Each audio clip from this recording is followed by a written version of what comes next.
দীর্ঘদিন যাবত কয়েক বছর যাবত আমরা পানির ভিতরে চলাচল করতে পারি না। প্রত্যেকটা মানুষের ঘরে ঘরে পানি, মানুষের সাপে কামড়াইতেছে। অলরেডি 5-7 জনের সাপে কামড়াইছে, শিশু বাচ্চা সহ। রাত্রের বেলা ঘরের ভিতরে সাপ ঢুকে, না হলো কয়েক হাজার এখানে বসতি, প্রত্যেকটা বাড়ি বাড়ি পানি। প্রশাসন কোনো উদ্যোগ নেয় না এখানে। তাহলে আমরা কি মানুষ না? আমরা এখানে মানুষ বসবাস করি না? নাকি আমরা অন্য কিছু?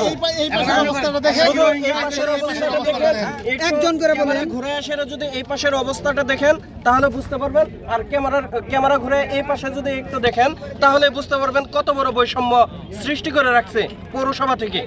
আর যখন পৌরসভার যে সিএনজি স্টেশনটা যখন তৈরি করা হয়েছে তখন কিন্তু ড্রেন ছিল, ওটা ড্রেন ব্রড করে এই পানির জলাবদ্ধতা সৃষ্টি হয়েছে। ঠিক আছে, আমরা কিন্তু বারবার প্রশাসনকে জানাইছি যে আমাদের একটা ড্রেন আর একটা রাস্তা তৈরি করে দেওয়ার জন্য, যেন একটা অসুস্থ লোক তাকে রাত বিরাতে কোনো জায়গায় নিয়ে যান, একটা রিক্সা যাতায়াত করা যায় না।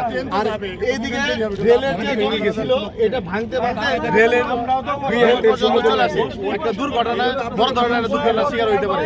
এখন প্রশাসনকে জানানোর পরে প্রশাসন এটা 2-3 বছর ধরে কিন্তু প্রশাসন আমাদেরকে এসে দেখবে আসলে ঘটনাটা কি, আমরা আন্দোলন করতেছি কি কারণে, বিষয়টাতে দেখবে, নিজে পর্যবেক্ষণ করবে। তারপরে পৌরসভা থেকে বলা হলো যে আপনাদের কাজ করা হবে। আসার পরে 10 ইঞ্চি পাইপ পায় জানা, 12 ইঞ্চি পাইপ পায় জানা, দুনিয়া নানান কাহিনী।